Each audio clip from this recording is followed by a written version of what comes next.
बिथाङा लिरनाय लाइजामा जेबो मुल्य गैया रायजोफ्रा जाहाथे दैदेनजाया आरो जों रायजोफ्रा काउन्सिलनि जि मोन्थायखौ मोजां बुजिनानै बिथांजों दैदेनजायालासिनो जोंनि स्थितियाव जाहाथे थिग थायो जों खावलायदों रायजोफ्रा जाहाथे बिथांजों भुल बिथांनि जि गोरोन्थि सावगारि दिन्थिनो नागिरदों बेखौ जाहाथे फोथाया मानोना जों काउन्सिल सरकारा कुनु दिन गावनि दायित्वखौ मावालाफानो थायाखै गावनि दायित्वखौ पालन खालामालासिनो थायाखै आरो स्टेट सरकारबो रायजो सरकाराबो कुनु दिन जोंनि सायाव काउन्सिल सरकारनि सायाव जाबसिननो होनो नागिराखै आरो काउन्सिल सरकारनि जि मोन्थाय बेखौ हेंथा होनो नागिराखै मानोना जों अरायबो बुजा बुजि थानो खामानि मावदों चिफ मिनिस्टार अरायबो पजिटिभ दृष्टिभंगिजों पजिटिभ नोजोरजों बिटिसि काउन्सिलखौ सालायलांनो थाखाय बिसोरनो होबाय थादों आरो होलांबाय थादों खुलुमबाय दिनै नोंथांमोननि गेजेरजों मोनसे बाथ्राखौ जों स्पष्ट खालामनो नागिरदों बेनो जाबाय थांनाय 4 अक्ट'बर खालि बर'नि सासे दैदेनगिरिया आसामनि गिबि मन्त्रि डक्टर हिमन्त बिश्व शर्मानो गांसे लाइजाम लिरदोंमोन आरो बे लाइजामनि गेजेरजों 30 सेप्टेम्बर खालि आसामनि मानाव गिदिर गभर्नर बिथाङा आसामनि ब्लक डेभेलपमेन्टफोरखौ पुनर्गठन खालामनायनि जि निर्देश होदोंमोन बेखौ बिटिसिनि जितु कन्स्टिटिउसनेल राइट्स बेखौ भंग खालामदों होननानै अजद दैखांदोंमोन आरो बे लाइजामनि गेजेरजों बिथाङा गावखौनो 6 सिडिउलनि सासे स्पेसियेलिस्ट होननानै प्रतिष्ठा खालामनो गायसननो नाजानायखौ नुदों आरो लोगोसे बिटिसि सरकारा गावनि ओनसोलाव थानाय ब्लकफोरखौ दाखांफिननायनि रिकनस्ट्राक्ट खालामनायनि जि बेबस्था जि खामानि बेखौ मावफुङाखै दलर जिरायनानै दं होननानै बिथाङा अपवाद मोनसे होनो नागिरदों खिन्थु जों बेखौसो बुङो जे बिथां बुंनाय बायदि बिथाङा आजब दैखांनाय बायदि रायजो सरकारा काउन्सिल सरकारनि जितु कन्स्टिटिउसन राइट्स बेखौ कुनु दिन भायलेट खालामाखै बरन्स रायजो सरकार आरो काउन्सिल सरकार मोननैजों बुजा बुजा थानाय खामानि मावलांगासिनो दं आरो जेब्लानो जोंनि काउन्सिल सरकारा आसामनि गिबि मन्त्रि डक्टर हिमन्त बिश्व शर्माखौ लोगो मोनो रायलायो अब्लानो बिथाङा बिथोन होयोमोन काउन्सिल सरकारखौ जे नोंथांमोनहा काउन्सिल सिङाव थानाय ब्लक जि रिअर्गेनाइजेसन बेखौ नोंथांमोना खामानिखौ मावफुंनांगौ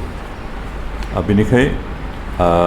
बै दैदेनगिरिया बुंनाय बायदि अजद दैखांनाय बायदि रायजो सरकारा काउन्सिल सरकारनि कन्स्टिटिउसन राइटखौ भायलेट खालामाखै बिथाङा बेबायदि अजद दैखांनायनि गेजेरजों काउन्सिल सरकार आरो रायजो सरकारनि गेजेराव मोनसे गोरोन्थि सानलायनाय मिसआन्डारस्टेन्डिं क्रिएट खालामनो नागिरनाय बायदिखौ नुहुरदों आरो लोगोसे बेखौबो बिथाङा बुंनो नाजादों जे गावल'सो काउन्सिलनि सोमोन्दै सिन्था खालामो आरो काउन्सिल सरकारा जेबो खामानि मावाखै दलर जनायनिफ्राय जेबो मिथिया बेबायदि गावनि सांग्रांथि गावनि गोरोन्थिखौ फोरमान खालामनो नागिरदों आरो बिथांनि बे नाजानायखौ जों सोंखारियो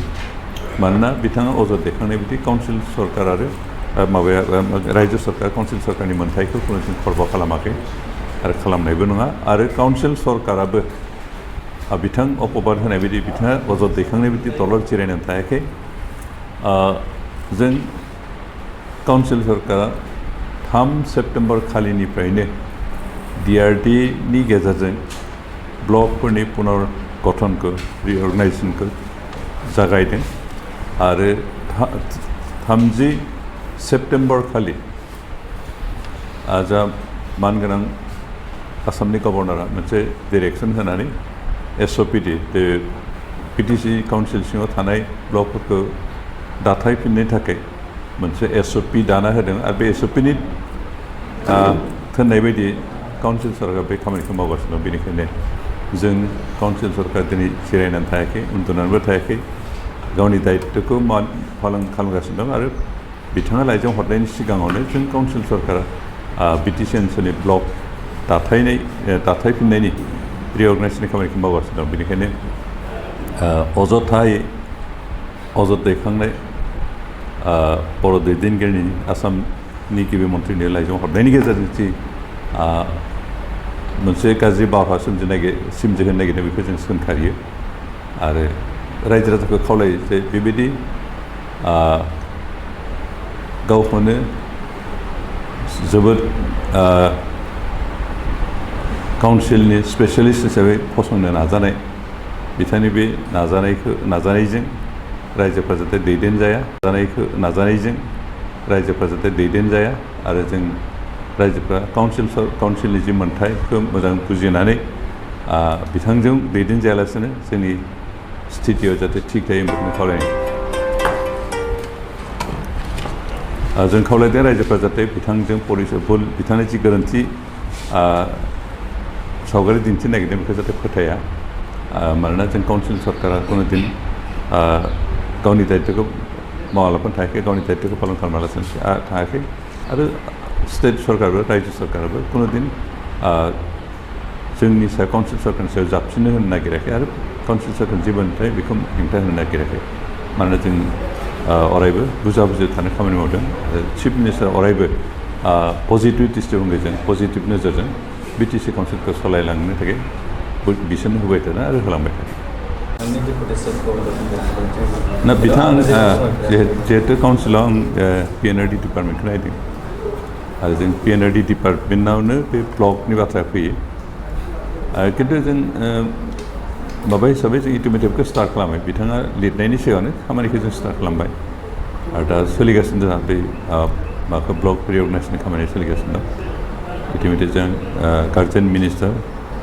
बेनिफ्राय MLA फोर आरो डिपार्टमेन्ट सेक्रेटारि बायदिसिनाखौ लानानै मोनसे कमिटि दाबाय आरो बे कमिटिनि गेजेरजों जों खामानिखौ मावगासिनो